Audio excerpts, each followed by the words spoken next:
Hello बच्चों, दोबारा से फिर आपके सामने हाजिर हुई हूँ एक नए कॉन्सेप्ट के साथ, एक नए टॉपिक के साथ। हाँ जी, ये जो हमारा टॉपिक है आज का है वो central problems of an economy. Problem क्या होती है? प्रॉब्लम होती है समस्याएं, मुसीबतें। Central problem of an economy, economy मतलब किसी भी अर्थव्यवस्था की, किसी भी देश की सेंट्रल केंद्रीय समस्याएं। कैसी समस्याएं? केंद्रीय समस्याएं। बेटा केंद्र बिंदु का मतलब, केंद्र का मतलब क्या होता है? केंद्र का मतलब जैसे अब मैंने मान लो ये सर्कल बनाया है, हम सर्कल अब तो मैंने ऐसे ही बना दिया, पर एक सेंटर पॉइंट से बनता है, ये बनता है ना केंद्रीय बिंदु से।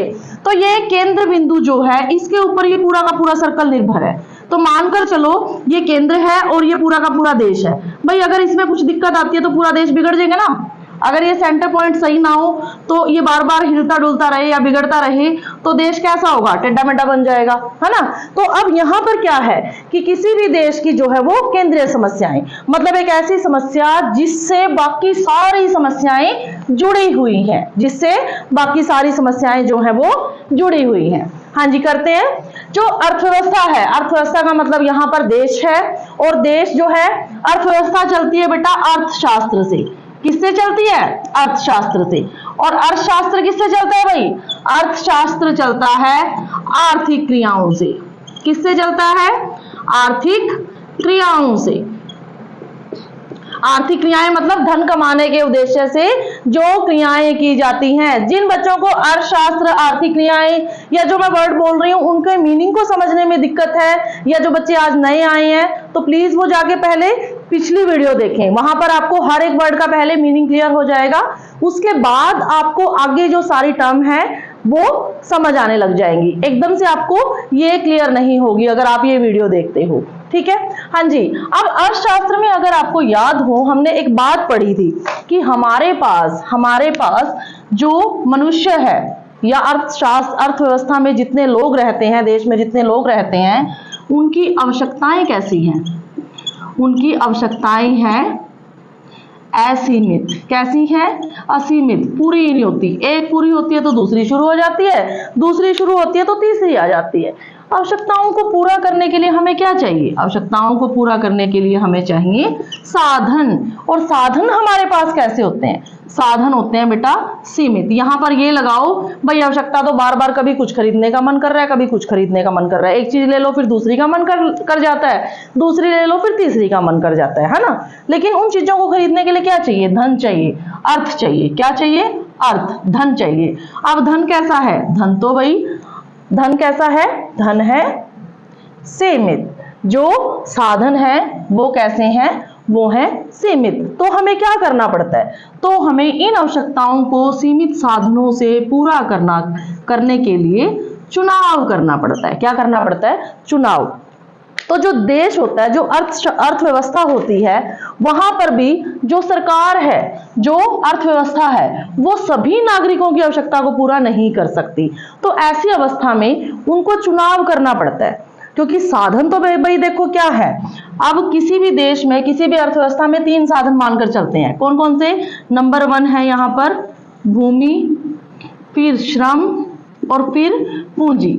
अर्थव्यवस्था में ये 3 साधन मानकर हम चलते हैं। ये साधन सीमित है। अब प्रत्येक व्यक्ति की आवश्यकता को तो इन तीनों साधनों से कोई भी अर्थव्यवस्था पूरी नहीं कर सकती। तो ऐसी अवस्था में अर्थव्यवस्था को क्या करना पड़ता है? चुनाव करना पड़ता है। क्या करना पड़ता है? चुनाव। भाई ये साधन तो 3 ही है देश के पास। अब देश में जो है 2 अलग अलग क्षेत्र की मैं बात कर रही हूं। मान लो एक तो है यहाँ पर औद्योगिक या उद्योग क्षेत्र है, उद्योग क्षेत्र है, और दूसरा जो है, दूसरा कौन सा है? दूसरा कृषि क्षेत्र है। मैंने 2 ही क्षेत्र की बात करी है अभी यहाँ फिलहाल, इसी को लेकर समझना है आपने। तो भाई देश के पास भूमि, श्रम, पूंजी, ये तीनों कैसी हैं? सीमित है। अब भाई देश को क्या करना है? ना तो ऐसा कर सकते कि सारे के सारे साधन उद्योग में लगा दें। हम भारत की बात कर रहे हैं यहाँ पर, क्योंकि भारत में लगभग अप्रोक्सीमेटली 68%, लगभग जो है वो 68% जो लोग हैं वो कृषि कार्यों में लगे हुए हैं। तो हमारे देश का तो देखो नेशनल इनकम की अगर मैं बात करूं, वहां से इतने लोगों का हिस्सा राष्ट्रीय आय में जाता है। कोई भी कंट्री जो है, अगर आपको ये देखनी है कि वो कंट्री विकसित क्यों है और अल्प विकसित या फिर विकासशील क्यों है। तो वहां पर आपको एक चीज जरूर चेक करनी चाहिए, जब भी किसी कंट्री का आपके सामने डाटा आए और लिखा हो कि ये विकसित कंट्री है, ये विकासशील या फिर अल्प विकसित कंट्री है, तो वहां पर उनका कृषि क्षेत्र का योगदान देखना, राष्ट्रीय आय में कृषि क्षेत्र का योगदान कितना है। जितनी ज्यादा डेवलप कंट्री होगी, विकसित कंट्री होगी, विकसित देश होगा, उतना ही कम हिस्सा उसका कृषि क्षेत्र से आय का होगा, राष्ट्रीय आय के अंदर। और जितना ज्यादा अल्प विकसित या फिर विकासशील देश की हम बात करें, वहां पर ये जो कृषि क्षेत्र से जो आय होती है, राष्ट्रीय आय में उसका हिस्सा ज्यादा होगा। हाँ जी, जो विकसित देश हैं उनमें उनकी राष्ट्रीय आय में ज्यादा हिस्सा किसका होता है, औद्योगिक क्षेत्र से जो आय होती है उसका होता है। क्योंकि भाई देखो, कृषि किसके ऊपर निर्भर है, कहीं ना कहीं प्राकृतिक जो घटनाएं हैं उनके ऊपर निर्भर करती है, प्रकृति के ऊपर निर्भर करती है। अब मान लो किसान जो है वो फसलें तैयार करता है, पूरे अपने साधन लगा देता है बेचारा, पूरी मेहनत करते हैं, वो दिन रात एक कर देते हैं, और लास्ट में फसल पक्के भी तैयार हो जाती है, और कटने से 2-4 दिन पहले क्या हो जाता है, कोई घटना हो जाती है, कोई बाढ़ आ जाती है, अकाल पड़ जाता है, सूखा पड़ जाता है, एकदम से बारिश इतनी तेज हो जाए। जब बारिश की जरूरत होती है तब क्या पता ना आए। चलो पानी की जरूरतों को पूरा करने के लिए तो आजकल की जो किसान है वो संपन्न है, अलग अलग तरीके से उन्होंने पानी की व्यवस्था कर दिया, सरकार ने सहयोग किया है। लेकिन इन चीजों से वो कैसे बचे, ठीक है ना। अब ऐसा तो है नहीं कि खेतों के ऊपर छत लगा देंगे, इतनी सारी धरती के ऊपर, इतनी सारी जमीन के ऊपर वो कैसे करेंगे। तो इन चीजों से वो बच नहीं सकता, है ना। तो वहां पर क्या हो जाता है, क्योंकि ये प्रकृति के ऊपर निर्भर है, इसीलिए जो विकसित देश है इसको ज्यादा बढ़ावा नहीं देते, पर हमें तो देना पड़ता है। क्यों? क्योंकि हमारी तो 68% जनसंख्या जो है वो कृषि क्षेत्र में लगी हुई है। अब अर्थव्यवस्था को क्या निर्णय लेना पड़ता है, उसको देखना पड़ता है, चुनाव करना पड़ता है, भाई वो इन साधनों में से कितने साधनों को तो उद्योग में लगाए। क्योंकि बेटा अगर विकास करना है, विकास के लिए क्या चाहिए, आय चाहिए। आय कहां से आएगी, यहां से आएगी, ठीक है ना। कृषि क्षेत्र से तो देखो अनाज की पूर्ति ही पूरी हो पाती है देश की, या थोड़ा बहुत हम इंटरनेशनल ट्रेड भी करते हैं, ऐसी बात नहीं है, लेकिन वो हमेशा संभव नहीं हो पाता। उद्योगों में तो ये है भाई, हम मेहनत करते हैं तो हम उम्मीद करते हैं कि अपने प्रॉफिट को, अपने लाभ को अधिकतम कर लें, और कर भी लेते हैं। यहां से जो प्रॉफिट होता है वो ज्यादा होता है किसके, एग्रीकल्चर सेक्टर से, कृषि क्षेत्र से। हाँ जी, तो अब उनको चुनाव करना पड़ गया कि वो इन साधनों को इस क्षेत्र में लगाए या इस क्षेत्र में लगाए। अब दोनों क्षेत्रों के ऊपर अर्थव्यवस्था टिकी हुई है भाई, ना तो वो सारे साधन इसमें लगा सकता, ना सारे, क्योंकि अगर इसमें लगा दिए तो हमें अपने देश की जो जरूरतें हैं अनाज संबंधी, उनको पूरा करने के लिए दूसरे देशों पर निर्भर करना पड़ेगा। भाई संसाधन हमारे पास पहले ही नहीं है, पूंजी हमारे पास पहले ही कम है, तो हम दूसरे देशों से जब वस्तुएं मंगवाएंगे, जब हम किसी देश से वस्तुएं मंगवाते हैं उसको बोलते हैं वस्तुएं आयात। क्या बोलते हैं, आयात। तो हमें बदले में उनको पैसे देने पड़ेंगे, हमारे देश की संपत्ति वहां जाएगी, तो नुकसान है कि नहीं हमारे लिए। और जब हमारे पास कोई चीज फालतू हो जाती है, जितनी हमने यूज करनी है हमने कर ली, बाकी हम क्या करते हैं, दूसरे देश को दे देते हैं, फ्री में नहीं देते, उसके साथ व्यापार के थ्रू व्यापार कर लेते हैं, उसको बेच देते हैं दूसरे देश को। तो जब कोई चीज दूसरे देश में जाती है तो मतलब निकल गई, मतलब निर्यात। तो यहाँ पर आयात का मतलब क्या होता है, दूसरे देश से वस्तुएं मंगवाना, खरीदना, वो होता है आयात। और दूसरे देश को वस्तुएं बेचना, भेजना, वो क्या होता है, निर्यात। ये चीज याद रखेंगे। तो अब सरकार ने क्या निर्णय ले लिया, भाई कुछ साधन तो, क्योंकि विकास करना है भाई, आय चाहिए, और हमारे देश की जरूरतों को पूरा करने के लिए अनाज चाहिए, और इस क्षेत्र को हम बंद नहीं कर सकते क्योंकि बहुत ज्यादा जनसंख्या इसके ऊपर निर्भर करती है। तो ऐसी अवस्था में वो चुनाव करती है कि कितने कितने साधनों को दोनों क्षेत्रों में लगा दे, ताकि देश के जो विकास की प्रक्रिया है वो कॉन्टिन्यूसली, वो लगातार चलती रहे। तो वास्तव में देश की जो अर्थव्यवस्था की केंद्रीय समस्याएं हैं, वो समस्या क्या है, वो देखो चुनाव की समस्या है। किसकी समस्या है, चुनाव की। अब देखो साधन तो ये है, क्षेत्र हमारे पास 2 हैं, तो कहां पर फायदा होगा, कहां पर फायदा होगा, इन दोनों को लगाने का। भाई देखो अगर उत्पादन, मान लो मैंने इन तीनों के तीनों साधनों को इसमें लगा दिया, तो मुझे जरूरत पड़ी, यहां पर मैंने 50, मान लो फॉर एग्जाम्पल 50 इकाइयां, 50 इकाइयां मुझे उत्पादन की मिली है, या फिर देश की आवश्यकताओं को पूरा करने के लिए मुझे 50 इकाइयां मिल गई, ठीक है। और मैंने साधन कितने लगाए, 3 लगा दिए, मान लो फॉर एग्जाम्पल ये, ठीक है ना। और दूसरा आता है हमारे पास कृषि क्षेत्र, इनमें से ना मैंने 2 साधन लगा दिए इसमें, और यहां से भी मुझे 50 इकाइयां मिल गई, देश की आवश्यकताओं को पूरा करने के लिए। तो दोनों में से कोई भी देश चुनाव कैसे करेगा कि उसको साधन कहाँ लगाने हैं, वो ये देखेगा, साधनों को इस तरह से बांट देगा, वितरण, बांटना मतलब वितरण, इस तरह से वितरित कर देगा जहां पर बराबर उत्पादन या फिर बराबर फायदे में साधन कम लगाने पड़े। अब देखो यहां से भी 50 इकाइयां मिली है 3 साधन लगा के, और यहां से कितनी मिली है 50 इकाइयां मिली है। इसके लिए साधन कितने लगाए, इसके लिए 2 लगाए। तो साधनों को ज्यादा लगाना कहां फायदेमंद है, यहां लगाना फायदेमंद है। अगर उल्टा हो जाए, यहां भी 50 इकाइयां मिल रही है सारे साधन लगा के, यहां 50 इकाइयां मिल रही है सारे से कम साधन लगा के, तो फायदेमंद क्या होगा, ये होगा। तो वास्तव में हम इसको वितरण की समस्या या चुनाव की समस्या कह सकते हैं। तो केंद्रीय समस्याएं क्या हैं, संसाधनों का चुनाव। क्यों, क्योंकि संसाधन हमारे पास, साधन हमारे पास कम है और देश की जो नागरिकों की आवश्यकता है वो ज्यादा है। तो उनको पूरा करने के लिए ना चाहते हुए भी अर्थव्यवस्था को चुनाव करना पड़ता है, और यही समस्या क्या कहलाती है, यही समस्या हमारे लिए केंद्रीय समस्याएं कहलाती है। क्लियर है, आगे करते हैं। हाँ जी, आगे है हमारे पास, आपको एक परिभाषा करनी है, किसी भी अर्थशास्त्री के अनुसार कर सकते हो। देखो किसी भी क्वेश्चन को अटेम्प्ट करने का सबसे बढ़िया तरीका है, ये अपर जो लेवल है, हायर क्लासेस है, जो मास्टर्स के जो बच्चे कर रहे हैं, जिन बच्चों के कमेंट्स आते हैं कि मैडम क्वेश्चंस को कैसे अटेम्प्ट करना है, उन बच्चों के लिए सबसे पहले तो इंट्रोडक्शन, सबसे पहले परिचय क्या होता है, इंट्रोडक्शन, परिचय देना है कि आप क्या चीज लिखना चाह रहे हो। हेडिंग बनाओ प्रॉपर, हेडिंग बनाने के लिए 2 बार उसको अंडरलाइन करो, ठीक है ना, और यहां से लिखना स्टार्ट करो, कोशिश करो। अगर आपके पास लिमिटेड स्पेस है, जैसे कॉम्पिटिटिव एग्जाम्स में होता है, जो सब्जेक्टिव एग्जाम है, कई बच्चों की क्वेरीज आई हुई है कि किस तरह से क्वेश्चन को अटेम्प्ट करें, और तो सबसे पहले आपको ये देखना है लिमिटेड स्पेस है भाई, आपको सिर्फ क्रीम लिखनी है, उसमें अच्छी बातें लिखनी है, फालतू की कहानियां नहीं गढ़नी, ठीक है ना। और हर एक चीज को हाईलाइट करने के लिए जो चीज आप स्पेशल दिखाना चाहते हो उनको, जिस चीज के बारे में बता रहे हो, अब एक पूरा पैराग्राफ लिखा हुआ है उसमें पता नहीं कहां क्या है, तो उस चीज को ना वो एक थोड़ा सा अच्छी इमेज क्रिएट नहीं करती, थोड़ा सा अच्छा इंप्रेशन नहीं छोड़ती, ठीक है ना। तो अच्छी तरह दिखाने के लिए क्या करो, जो चीज आप जो भी पॉइंट्स के बारे में बताना चाहते हो उसको हेडिंग बनाओ। अगर लिमिटेड स्पेस है कॉम्पिटिटिव एग्जाम्स के लिए तो यहीं से लिखना शुरू कर दो, अगर आप वैसे एग्जाम दे रहे हो तो वहां पर आप यहां से लिखना शुरू करो, ताकि वो चीज आपकी अलग से हाईलाइट हो कि इसके बारे में दे रखा है। तो जो एग्जामिनर होता है तो वो पहले ही आपको समझ जाता है कि बच्चों का तो नॉलेज है, इसको पता है अटेम्प्ट करने का तरीका सबसे पहले, उसके बाद उसमें क्या दिया हुआ है, ठीक है ना। हाँ जी, अब हमारे पास आता है बेटा, ये समस्याएं वास्तव में है क्यों, ऐसा क्या हो गया कि इतनी समस्याएं चल रही हैं, ये केंद्रीय समस्याएं होती क्यों हैं, देश के पास क्यों होती हैं।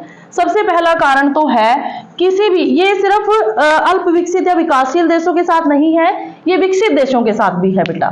सबसे पहला कारण तो ये है कि जो आवश्यकताएं हैं, जो नीड्स हैं, वो असीमित है, इनको चाहकर भी आप सीमित नहीं कर सकते। एक आवश्यकता को पूरा करोगे दूसरी खड़ी हो जाएगी, दूसरी को पूरा करोगे तीसरी, तो वही साधन तो देखो हमेशा कैसे रहेंगे, वो तो सीमित ही रहेंगे, है ना। आवश्यकताएं इस असीमित है, इसी वजह से ये समस्या है। अगर सिर्फ आवश्यकताएं जो है पहले पुराने टाइम की तरह रोटी कपड़ा और मकान होती तो फिर जरूरत ही नहीं थी इतने ज्यादा स्ट्रगल करने की, ना देश को जरूरत होती लोगों के बारे में इतना सोचने की, ठीक है ना। हाँ जी, दूसरी जो समस्या है, दूसरी है साधन जो है, साधन कैसे हैं, सीमित है बेटा। जो चीज सीमित होती है ना, जो चीज लिमिटेड होती है, वो कैसी होती है, वो चीज दुर्लभ होती है, ठीक है ना। जो चीज सीमित होती है वो दुर्लभ होती है, और दुर्लभ चीजों को संभाल के यूज किया जाता है, उनको संभाल के रखा जाता है। अब जैसे आपके घर में पानी है, फ्री ऑफ कॉस्ट है, अनलिमिटेड जो क्वांटिटी है उसकी वो उपलब्ध होती है, असीमित मात्रा में उपलब्ध होता है। वैसे अब तो सीमित है बहुत, आपको पता है पानी का वेस्टेज की वजह से जो ग्राउंड वाटर का लेवल है वो काफी नीचे चला गया है, लेकिन फिर भी हम यहाँ पर फॉर एग्जांपल लेते हैं, आपके धूप मिलती है वो फ्री में मिलती है, फ्री ऑफ कॉस्ट है, और अनलिमिटेड मिलती है ना। तो इन चीजों को कभी संभाल के रखते हो, कभी ऐसा हुआ है कि पानी को आपने लिया है, बकेट भरी है या कटोरी या गिलास जो भी आप भरते हो, जो बर्तन भरते हो, उसको जाके फिर पेटी में डाल के और ताला लगा के रखा है, नहीं रखा ना। और जो चीजें आपके पास कम है, सीमित मात्रा में है, जैसे गोल्ड है, पानी की तरह इतना थोड़ी है किसी के पास, है ना। तो उसको कहाँ रखते हैं, उसको अच्छी तरह पोटली के अंदर डाल के, फिर किसी बॉक्स के अंदर डाल के, फिर एक और बॉक्स के अंदर डाल के, फिर अलमारी के अंदर, फिर उसकी चाबी भी किसी एक बक्से में उसकी चाबी रखेंगे, फिर वहां से उसकी चाबी कहीं हो। तो इतनी जगह पे मम्मियां उसको घुमा देती हैं कि ना किसी को पता ना लगे, क्योंकि वो चीज सीमित है, और जो सीमित होती है वो दुर्लभ होती है, और उसकी हम कॉस्ट का अंदाजा भी नहीं लगा सकते। ठीक है ना, ये चीज हमेशा याद रखनी है। साधन सीमित है, साधन जो है उनकी जो मांग है, क्या है, मांग, भाई जितने लोगों को साधन चाहिए हमेशा ग्रेटर देन है उनकी पूर्ति से। पूर्ति से बेटा मांग को हम बोलते हैं डिमांड। क्या बोलते हैं, डिमांड, किसी चीज को मांगना। ठीक है, और पूर्ति क्या होती है, पूर्ति होती है सप्लाई। क्या होती है, सप्लाई। सप्लाई वस्तुओं की उपलब्धता। मेरे पास ये 3 पेन है तो मेरे पास पेनों की पूर्ति कितनी है, 3। मांग, मुझे 2 पेन और चाहिए, ठीक है, वो मेरी मांग हो गई। क्लियर है। तो हमेशा क्या है, डिमांड ग्रेटर देन सप्लाई है। इसको सिंबॉलिकल लिखो, demand is greater than supply. तो एक रीजन ये है हमारे पास केंद्रीय समस्याओं का। ठीक है, तीसरा रीजन है हमारे पास एक से ज्यादा प्रयोग वाली वस्तुएं। एक से ज्यादा प्रयोग मतलब वैकल्पिक प्रयोग। कौन से प्रयोग, वैकल्पिक प्रयोग। More than one use. हाँ जी, एक से ज्यादा प्रयोग वाली वस्तुएं हैं। अब ऐसे प्रयोग वाली वस्तुओं में क्या, दूध का एग्जांपल दिया था ना, दूध से कितनी सारी चीजें बनती हैं, पनीर बनती है भाई, खीर भी बनता है भाई, खोया भी बनता है, दही भी बनती है, चाय भी बनती है, कॉफी भी बनती है, बच्चे को भी पिलाते हैं, किसी बीमार को भी देते हैं, खुद भी पीते हैं। तो उनमें से क्या करना पड़ेगा, चुनाव कैसे करेंगे, सोच समझकर, जहां से सबसे ज्यादा संतुष्टि मिले। तो वैकल्पिक प्रयोग वाली जो वस्तुएं हैं उनमें हमें क्या करना पड़ता है, चुनाव किसका करेंगे, जिससे अधिकतम संतुष्टि हो, अधिकतम संतुष्टि हो। हाँ जी, अब घर वालों ने आपको क्या किया, बहुत मुश्किल से आपको घर वाले थोड़े बहुत पैसे देते हैं जेब खर्ची के लिए, क्योंकि भाई मुझे लगता है हम लोग उस एरिया से है, वो तो मुझे लगता है टीवीज में ही होता है जो दिखाते हैं कि मम्मी पापा वो पॉकेट मनी देते हैं और इतनी देते हैं, वो बच्चे ऐसे बेधड़ल्ले से खर्च करते हैं, है ना। हमारे वालों को तो बेचारों को या तो पॉकेट मनी का पता ही नहीं, अगर देते भी है तो कभी कभार देते हैं, है ना, 10 रुपए दे दिए, और वो 10 रुपए हमारी मम्मियां तो ऐसी होती हैं, उन 10 रुपयों को कई दिनों तक गाती है, उस दिन दिए थे 10 रुपए, वो कहाँ है, उसका हिसाब कई दिनों तक मांगा जाता है। तो हमारे पास क्योंकि हमें वो ना हमेशा नहीं मिलते, हमें वो बहुत कम ओकेजन पे मिलती है, बहुत रेयरली मिलते हैं। तो ऐसे सिचुएशन में हम ऐसे नहीं है कि भाई 10 रुपए मिल गए और गए और लेज का पैकेट लिया, खोला और खाया, जिसमें थोड़े बहुत चिप्स आते हैं, या फिर कोई टॉफी ली जिसमें 2-3 टॉफी आई, या फिर एक चॉकलेट ले ली और अपना खाई और खत्म काम। ऐसा तो नहीं करते ना हम उन 10 रुपयों को, क्योंकि तब अगर हम ऐसे करते हैं ना तो हमें संतुष्टि नहीं होती, भाई 2 मिनट में वो चीज खत्म और बात खत्म, है ना। फिर ऐसे लगता है 10 रुपए मिले ही नहीं, तो हम क्या करते हैं, हम उन 10 रुपयों को बड़ी सोच समझ के यूज करते हैं। हम लोग तो करते थे, पता नहीं आजकल के बच्चे करते हैं कि नहीं, जो मिडिल क्लास फैमिली है या हमारे आसपास के, मुझे लगता है वो लोग तो करते ही होंगे। हाँ जी, तो वो 10 रुपए का क्या करते हैं, वो छोटी काफी सारी चीजें लेते हैं, और कई बच्चे तो ऐसे होते हैं पूरा दिन उन 10 रुपए की चीज को चलाते हैं। ऐसे नहीं है फटाफट सारी ली टॉफीज या चॉकलेट एक ही बार में, अगर बेचारे खाते भी हैं, खाई और थोड़ी देर रख दी, दूसरी रख ली बचा के, फिर थोड़ी देर बाद, फिर थोड़ी देर, ताकि उनको ये लगे भाई 10 रुपए मिले हैं, और फिर उनको जो खुशी होती है ना, भाई वाह वाह वाह क्या बात है, आज हमने पूरे के पूरे वो पैसे वसूल कर लिए। ठीक है ना, करके देखना, जिन बच्चों को जो ऐसा नहीं करते वो करके भी देखना। ठीक है, तो जब एक से ज्यादा वस्तुएं होती हैं तो हमें एक से ज्यादा प्रयोग वाली वस्तुएं, तो हमें उसका चुनाव करना पड़ता है कि किस प्रयोग में उस वस्तु को ज्यादा लाएं हम, या उस वस्तु को लाएं ताकि हमें अधिकतम संतुष्टि हो। अब दूध जो है वो बच्चे को पिलाना है, बच्चा कुछ और खाता ही नहीं, और मेरा मन कर रहा है कि मैं पनीर बना के खा जाऊं, तो ऐसा थोड़ी है बच्चे को रोने दो और मैं पनीर बना के खागी, क्या मुझे संतुष्टि मिलेगी, नहीं। मुझे संतुष्टि कब मिलेगी, उसमें से कुछ हिस्सा बच्चे को दे दो, फिर अगर कोई बीमार है उसको दे दो, फिर चाय तो सबको दे दो, है ना। ऐसे नहीं है कि मैंने दूध अपना लिया और उसको बॉईल किया और उसमें जो भी डालना था अपना बादाम अखरोट जो भी डाला और ले भाई बाकी जाओ भाड़ में, मैंने तो पी लिया, ऐसा तो नहीं होता ना। ऐसा नहीं होता, क्योंकि हम संतुष्टि की बात कर रहे हैं, और वो संतुष्टि मैंने आपको बताया था कौन से वाली फीलिंग होती है। जिन बच्चों को नहीं क्लियर है वो जाए और पीछे वीडियो देखें, उनको क्लियर हो जाएगा। हाँ जी, तो अधिकतम संतुष्टि के लिए उनको चुनाव करना पड़ता है। तो ये 3 मेन कारण हैं जिनकी वजह से क्या होती है, जिनकी वजह से केंद्रीय समस्याएं होती हैं। ये क्या है, रीजंस, कारण। कोई पूछे क्या कारण है भाई केंद्रीय समस्याओं के, तो भाई ये रहे 3 कारण है केंद्रीय समस्याओं के। क्लियर है? हाँ जी, अब करते हैं जिसके आसे पासे सारी कहानी घूम रही है वही क्या है, वास्तव में वो होती क्या है, कौन कौन सी केंद्रीय समस्याएं होती हैं। 3 होती हैं बेटा, वो भी केंद्रीय समस्याएं भी। कितनी होती हैं? 3 होती हैं। हिंदी में भी लिखूंगी और इंग्लिश में भी लिखूंगी, तो आपको जो है वो अच्छे से दोनों लैंग्वेज में करनी है, दोनों ही करनी है और समझ के करनी है, रटना नहीं है। फिर से रिपीट कर रही हूं, क्रैम नहीं करना, ठीक है? हाँ जी, अब मेरे पास क्या है, 3 समस्याएं हैं। मैं इसी को हेडिंग बना लेती हूँ और 3 समस्याएं मैं लिख देती हूँ यहां पर कौन कौन सी हैं। हाँ जी, सबसे पहले क्या है, क्या, कितना। शॉर्ट फॉर्म में याद करना है इनको, आगे जो वर्ड लगाना है मैं बताऊंगी, इजी रहता है। हाँ जी, फिर कैसे, और तीसरा आता है किसके लिए। क्या, क्या उत्पादन करना है।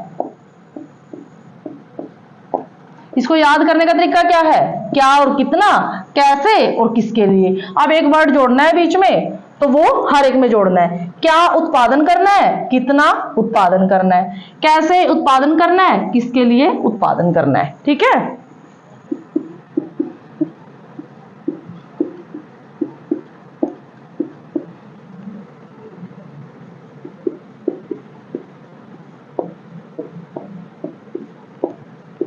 ठीक है भाई, क्या उत्पादन करना है और कितना उत्पादन करना है, कैसे उत्पादन करना है और किसके लिए। ये 3 क्वेश्चन है, नंबर 1, नंबर 2 और नंबर 3। यही सारी की सारी जो सेंट्रल प्रॉब्लम है ना, जो केंद्रीय समस्याएं हैं, यही है और सबसे बड़ी जड़ भी यही है। ठीक है, अब देखते हैं, अब इसको इंग्लिश में भी करते हैं। क्या को हम क्या बोलेंगे इंग्लिश में, व्हाट। टू, उत्पादन करने को क्या बोलते हैं, प्रोड्यूस। व्हाट टू प्रोड्यूस, और कितना, कितना मतलब हाउ मच, कितना, कितना to produce, what to produce and how much to produce. ठीक है? कैसे, कैसे, कैसे का मतलब हाउ टू प्रोड्यूस। अब यहां पर गलती नहीं करनी भाई, ये तो देखो हाउ मच, हाउ के साथ जब मच लग जाए तो वो क्वांटिटी को बताता है, कितना। ठीक है ना? और यहां पर कैसे है सिर्फ हाउ, हाउ कैसे हो आप, हाउ आर यू। ठीक है ना, करते हैं ना वो। हाँ जी, फिर किसके लिए, to home, sorry for home, for home, to produce, what to produce and how much to produce, how to produce, for whom to produce, किसके लिए प्रोड्यूस करना है। ये 3 क्वेश्चन है। हाँ जी, अब एक एक को करते हैं ताकि अच्छे से समझना है, अच्छे से करना है, कोई मिक्सिंग नहीं करनी इनमें, आपस में बहुत इजी है, मुश्किल नहीं है, बस थोड़ा सा आपको ध्यान लगा के सुनना है और कुछ नहीं करना आपने। हाँ जी, सबसे पहले तो क्या उत्पादन करना है। क्या उत्पादन करने का मतलब भाई देखो, साधन तो है असीमित, सॉरी आवश्यकताएं तो है असीमित, पूरा करने के लिए जो चाहिए साधन, आवश्यकताएं हैं असीमित, उनको पूरा करने के लिए चाहिए साधन, और साधन है सीमित। तो ऐसी अवस्था में किसी भी अर्थव्यवस्था को यह निर्णय लेना पड़ता है कि वो क्या प्रोड्यूस करे।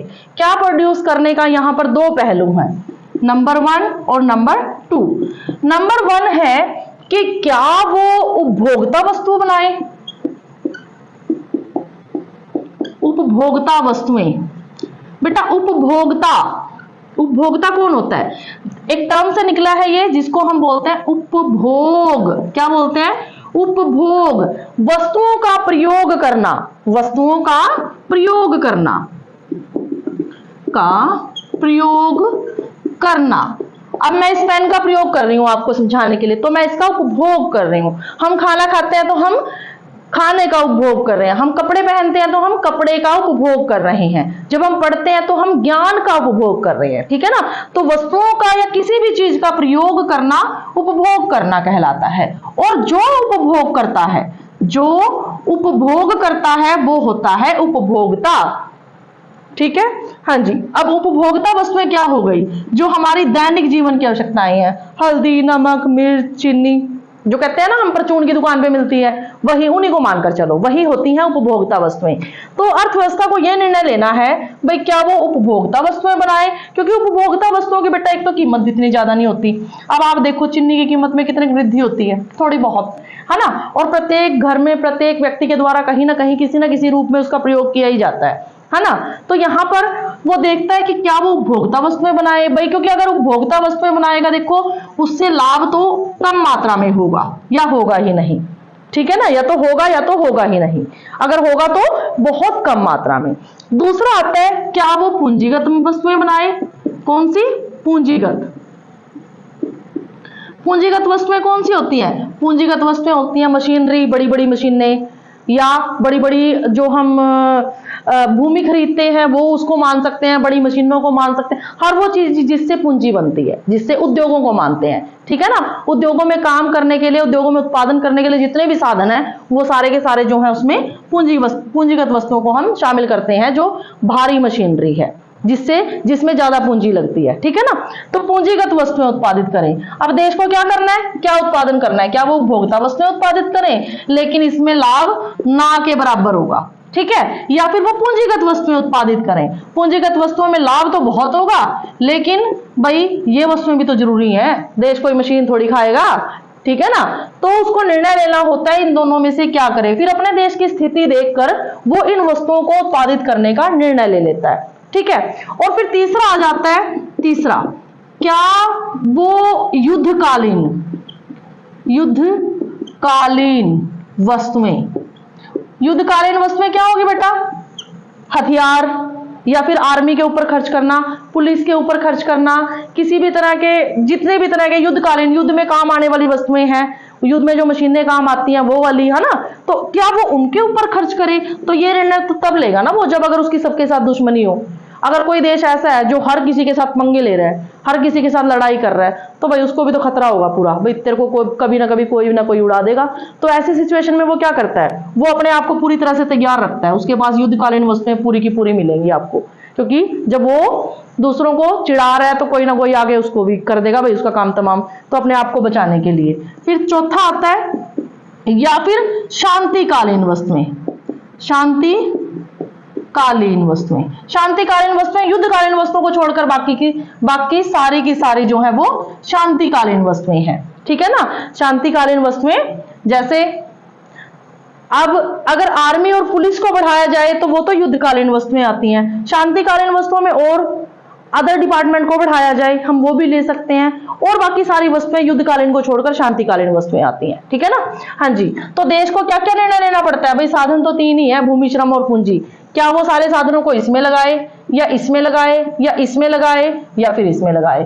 भाई अगर युद्धकालीन वस्तुओं में लगाएगा तो वो तो रखी है, अगर किसी ने आक्रमण कर दिया तो यूज हो जाएंगी, नहीं तो नहीं, है ना, फायदा तो कुछ नहीं है। शांतिकालीन में लगाएंगे तो देश में शांति बनी रहेगी, शांति बनी रहेगी, भाईचारा बना रहेगा, भाईचारा बने रहेगा, कहीं ना कहीं उत्पादन के ऊपर उसका असर कहीं ना पक्का पड़ता है, असर पड़ेगा, उत्पादन ज्यादा होगा तो देश आगे बढ़ेगा। फिर पूंजीगत वस्तुएं हैं भाई, उससे लाभ बहुत होता है, लेकिन देश मशीनें नहीं खा सकता, देश में ये भी तो देखना है अमीर है कि गरीब है ना। तो फिर उपभोक्ता वस्तुएं लोगों से देश को लाभ नहीं हो सकता, कम होता है या ना के बराबर होता है, तो ऐसी अवस्था में देश आगे नहीं बढ़ेगा। तो ये सारी चीजें सोच के देश को निर्णय लेना होता है क्या बनाएं, और फिर आता है कितना बनाएं। अगर देश में आय का असमान वितरण है, आय का असमान वितरण का मतलब कम लोग बहुत अमीर हैं, कुछ लोगों के पास देश का बहुत ज्यादा धन है और ज्यादा लोग गरीब हैं, तो ऐसी अवस्था में क्या करेंगे। अब देखो जो पूंजीगत वस्तुएं हैं वो तो भाई अमीर लोग ही कर सकते हैं ना, है ना, अमीर लोगों की ही होगी। तो भाई अगर वो लोग ज्यादा है तो ज्यादा ये वस्तुएं बनाएंगे। अगर उपभोक्ता ज्यादा है, जो दैनिक जीवन में प्रयोग होने वाली वस्तुएं यूज करते हैं वो ज्यादा है तो ये वस्तुएं बना देंगे। अगर देश को खतरा ज्यादा है तो ये वस्तुएं ज्यादा बनाएंगे। अगर किसी के साथ कोई पंगा नहीं है, कोई लड़ाई झगड़ा नहीं है, किसी को कोई छेड़ा नहीं है तो ये वाली वस्तुएं बना देंगे। तो ले लिया ना निर्णय इनके अनुसार, क्या बनाना है इनमें से, फिर कितना बनाना है, सिचुएशन कैसी है, स्थिति कैसी है। क्लियर है? हाँ जी। दूसरा था हमारे पास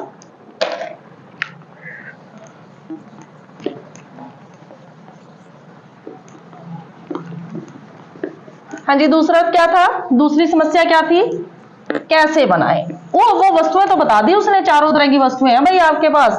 उपभोक्ता वस्तुएं हैं, पूंजीगत वस्तुएं हैं, युद्धकालीन है या शांतिकालीन वस्तुएं हैं। फिर वो कहता है भाई समस्या एक और आगे जी, समस्या एक और क्या है कि कैसे बनाएं, कैसे उत्पादित करें, पूरा लिखना है, उत्पादित या उत्पादन करें, ठीक है ना, या फिर यहां से भी हो सकता है उत्पादित कैसे करें, how to produce, how to produce, उनका उत्पादन कैसे करें।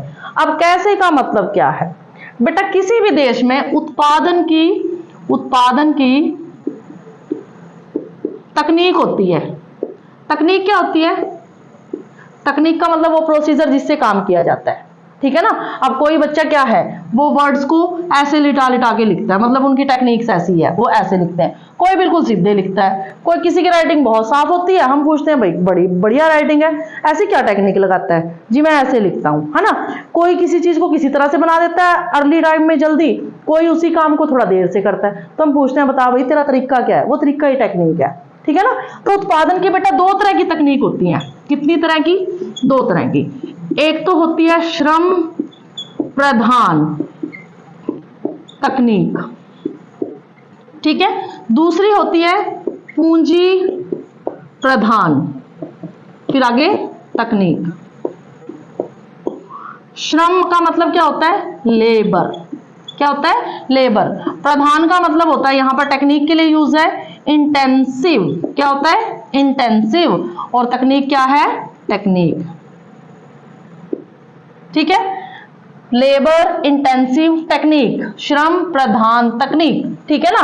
दूसरी होती है पूंजी प्रधान तकनीक। पूंजी को क्या बोलते हैं, पूंजी को बोलते हैं कैपिटल, क्या बोलते हैं, कैपिटल। और प्रधान वही इंटेंसिव, क्या हो गया, इंटेंसिव और टेक्निक। पूरा लिखना है इसको आपको, आधा नहीं लिखना, ठीक है। श्रम प्रधान तकनीक है कि पूंजी प्रधान तकनीक है, कैसे उत्पादित करना है। तो भी अर्थव्यवस्था देखेगी कि मैं दोनों में से कौन सी टेक्निक अपनाऊं। तो दोनों में से टेक्निक अपनाने से पहले वो अपने देश की, अपनी अर्थव्यवस्था की स्थिति देखेगी। अगर कोई भी देश ऐसा है उसके पास जनसंख्या ज्यादा है, क्या है, जनसंख्या ज्यादा है। जैसे अगर मैं इंडिया की बात करूं तो भाई इंडिया में जनसंख्या बहुत ज्यादा है।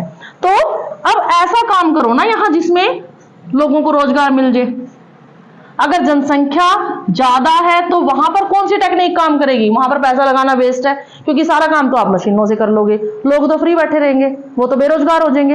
अब पूंजी प्रधान का मतलब क्या है, पूंजी का मतलब पैसे से काम करवाना, पैसे मतलब मशीन काम करती है और कई बंदों का काम मशीन अकेले ही कर देती है ना। जब हमारे पास जनसंख्या इतनी ज्यादा है तो हम मशीनों को क्यों लगाएं, अपनी पूंजी को खराब क्यों करें, हम उन बंदों को ना काम पे लगाएं, एक तो काम भी हो जाएगा, दूसरा हमारे जो जनसंख्या है वो उनको रोजगार भी मिलेगा, बेरोजगारी का जो ठप्पा है वो कम होएगा या खत्म हो जाएगा, ठीक है। और तीसरा वो काम करते करते स्पेशलाइज, विशिष्टीकरण भी तो ले लेते हैं। कोई बंदा अगर एक काम को लगातार कर रहा है तो वो उस काम में महारत हासिल कर लेता है, उस काम को बढ़िया तरीके से करता है। तो ये चीज भी स्किल्ड लेबर, स्किल्ड का मतलब जिसको वो काम जो वो कर रहा है वो बहुत अच्छे से आता है, ठीक है ना।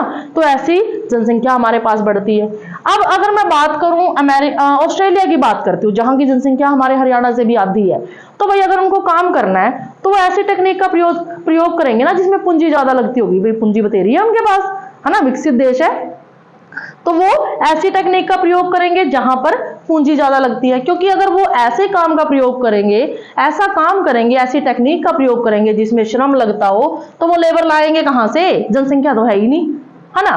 तो अगर जनसंख्या ज्यादा है तो लेबर इंटेंसिव टेक्निक, श्रम प्रधान टेक्निक का प्रयोग करो। अगर आपके पास पैसा ज्यादा है तो पूंजी प्रधान टेक्निक का प्रयोग करो। तो कोई भी अर्थव्यवस्था क्या है, उसके पास ये समस्या है भाई, वो कौन सी टेक्निक का प्रयोग करे दोनों में से, फिर वो अपनी स्थिति देख के टेक्निक को सिलेक्ट कर लेती है, ले भाई मैंने तो ये लगानी है। ठीक है ना, क्लियर है ना।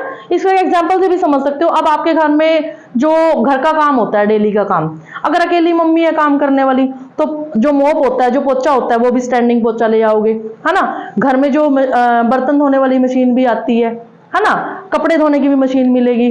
और जब हो ना कि 4-5 लड़कियां हो घर में, बहुएं हो, मम्मी हो, तो फिर काम बट जाता है। तो फिर क्या कहेंगे, छोड़ो मशीन को, बिजली फूकेगी, क्या करना है फिर, ले भाई तू कपड़े धो ले, तू बर्तन मांज ले, तू पोछा लगा ले। और फिर पोछा भी कौन सा होगा, साफ सुथरे वाला लगेगा, वो कपड़े वाला ऐसे ऐसे घुमा के, है ना। फिर स्टैंडिंग पोछे को कोई नहीं पूछता। क्लियर है ना ये बात। तो ये उसी हिसाब से है बेटा।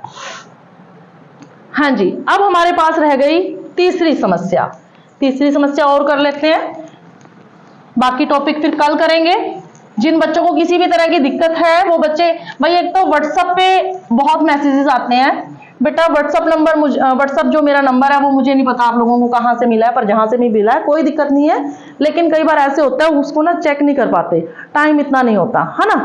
तो आप लोग क्या करो, यूट्यूब पे ही मैसेजेस भेजो, वहां पे मैसेजेस भेजो, और वहां पे जो भी आपका जो भी क्वेश्चंस होता है मैं उसको जरूर कोशिश करती हूँ कि आपको रिप्लाई करूं। पर कई बार ऐसे होता है कि अगर मैंने उसको देखा ही नहीं तो मैं रिप्लाई कैसे करूंगी। तो व्हाट्सएप जो है वो भर जाता है कई बार, तो आप लोग प्लीज वहां पर कीजिए ताकि मैं वहां 1 बाय 1 चेक करूं और फिर आपको आंसर भी दे सकूं। क्लियर है। हाँ जी, तीसरी जो हमारे पास समस्या आती है, तीसरी समस्या क्या थी, किसके लिए, किसके लिए उत्पादन करें।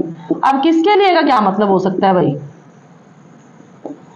फॉर whom टू प्रोड्यूस, किसके लिए उत्पादन करें। अब किसके लिए का मतलब ये नहीं है कि भाई अपने देश के लिए या बाहर के लिए, अपने देश की बात हो रही है, अर्थव्यवस्था की बात हो रही है, उसी देश की, अपना हो या जो व्यक्ति बात कर रहा है वो उसी देश की बात कर रहा है जहां वो रहता है। ठीक है ना। तो किसके लिए उत्पादन करना है, इसका मतलब है कि उत्पादन जो है वो स्वयं उपभोग के लिए करें, या फिर दूसरा होता है व्यापार के लिए करें, है ना। उत्पादन किसके लिए करना है। अब आप जो भी काम कर रहे हो, अब कोई दुकानदार बैठा है, ऐसा थोड़ी है वो जो भी चीजें लेकर आता है स्टॉक में वो सिर्फ अपने परिवार के लिए, वो अगर दुकान खोलने का वो निर्णय लेता है ना, तो उसी टाइम उसने क्या सोचा है कि ये चीजें वो बाहर बेचेगा, है ना। तो जब कोई भी उत्पादन कर रहा है तो पहले वो ये देखेगा, वो देश की बात है यहाँ पर, अर्थव्यवस्था की, किसी एक पर्टिकुलर व्यक्ति की बात नहीं है, क्या वो सिर्फ अपने देश के उपभोग के लिए उपभोग करना, वस्तुओं का प्रयोग करना, स्वयं का मतलब खुद का। तो एक देश क्या सिर्फ अपनी जितनी जरूरत है ना उतनी ही चीजों का उत्पादन करे, चाहे किसी भी तरह की चीज हो, चाहे वो कृषि क्षेत्र से संबंधित हो, चाहे वो औद्योगिक क्षेत्र से संबंधित हो, उद्योगों में बनने वाली चीज हो, चाहे फिर कृषि में पैदा होने वाली चीज हो। ठीक है ना।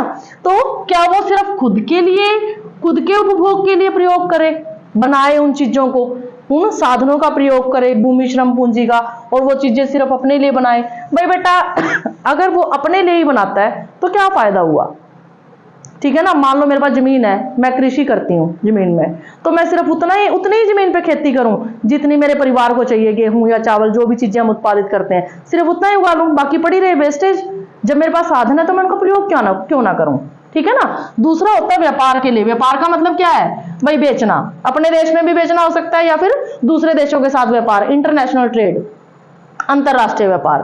तो उस देश को यह निर्णय लेना पड़ता है कि वो स्वयं के उपभोग के लिए चीजों का उत्पादन करे या फिर व्यापार के लिए उत्पादन करे।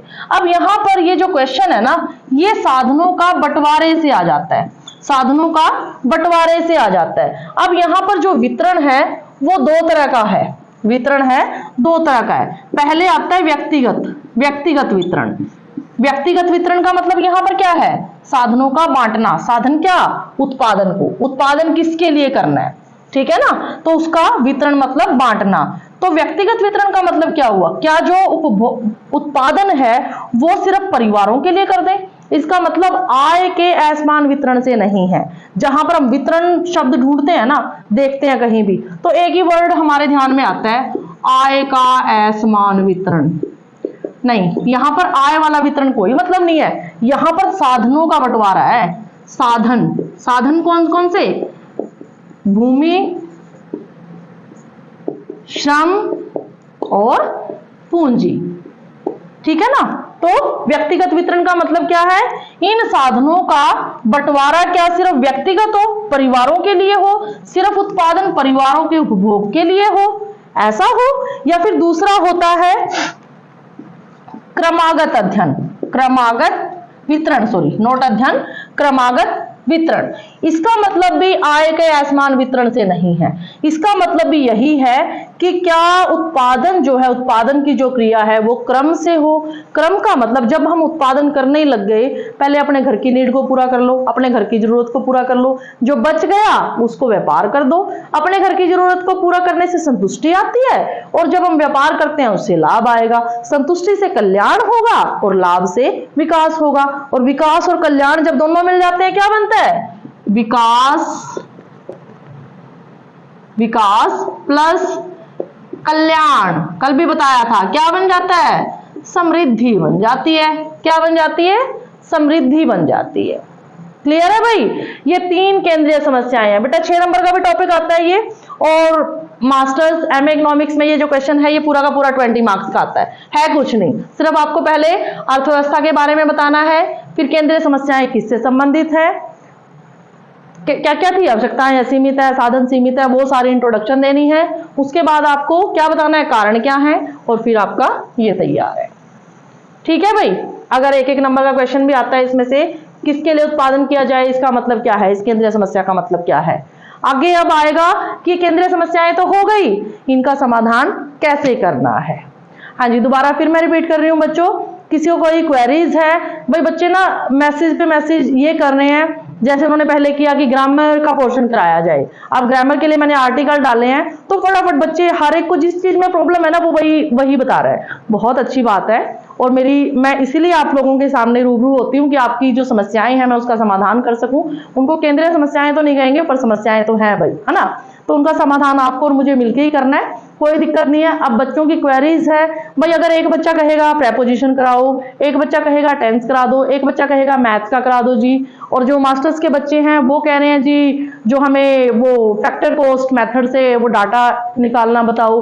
तो एक बच्चे की ऐसे नहीं हो पाएगा, कोई दिक्कत नहीं है, पर थोड़ा सा मुश्किल हो जाता है क्योंकि शॉर्टेज ऑफ टाइम देखो आप लोगों के पास भी है और मेरे पास भी है। तो एक दिन में मैं 3 ही कॉन्सेप्ट या फिर 2 कॉन्सेप्ट ही बड़ी मुश्किल से डाल पाती हूँ।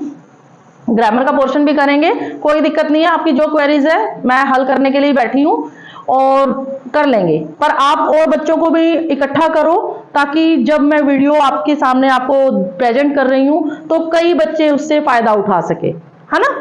तो और बच्चे भी अपना मैसेजेस के थ्रू बताएं किस किस को क्या क्या टॉपिक चाहिए। Thank you so much.